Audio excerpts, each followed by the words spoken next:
You know what's strange? I have somehow gone through this entire channel so far without a single mention of Studio Ghibli.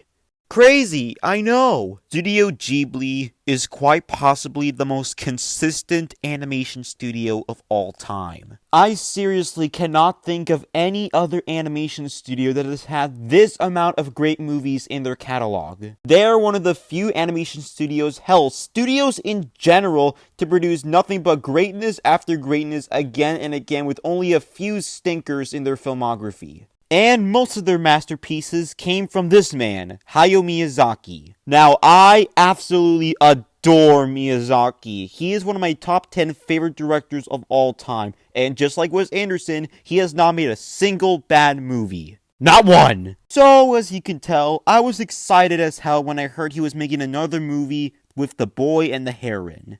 Although we do have to talk about the fact that Miyazaki just absolutely cannot commit to retirement. First, he said he was going to retire after Princess Mononoke. He made Spirited Away. Then he said he was going to retire fully after The Wind Rises.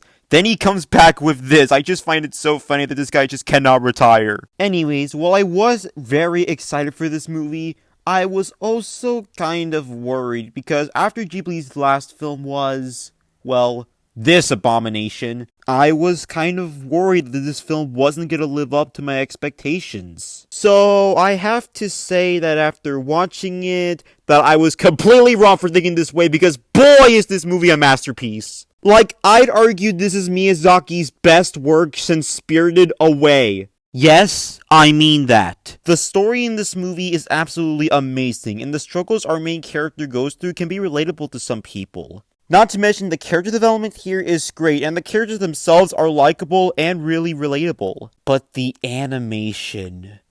Dear Lord, this is some of the best animation I've seen in my entire life! Like, Ghibli's films were already greatly animated enough, but this takes it to a whole new level! Overall, The Boy and the Heron is a flat-out masterpiece, and one of the best films Miyazaki has ever made. I'm downright giving this a flat-out 10. One of the best movies in Ghibli's entire filmography. Now, this may or may not be my final video for the whole year. If I'm not lazy during these final few days of the year, then hopefully I can squeeze at least one more video before the year ends. But if not, then I'll see you next year, I guess.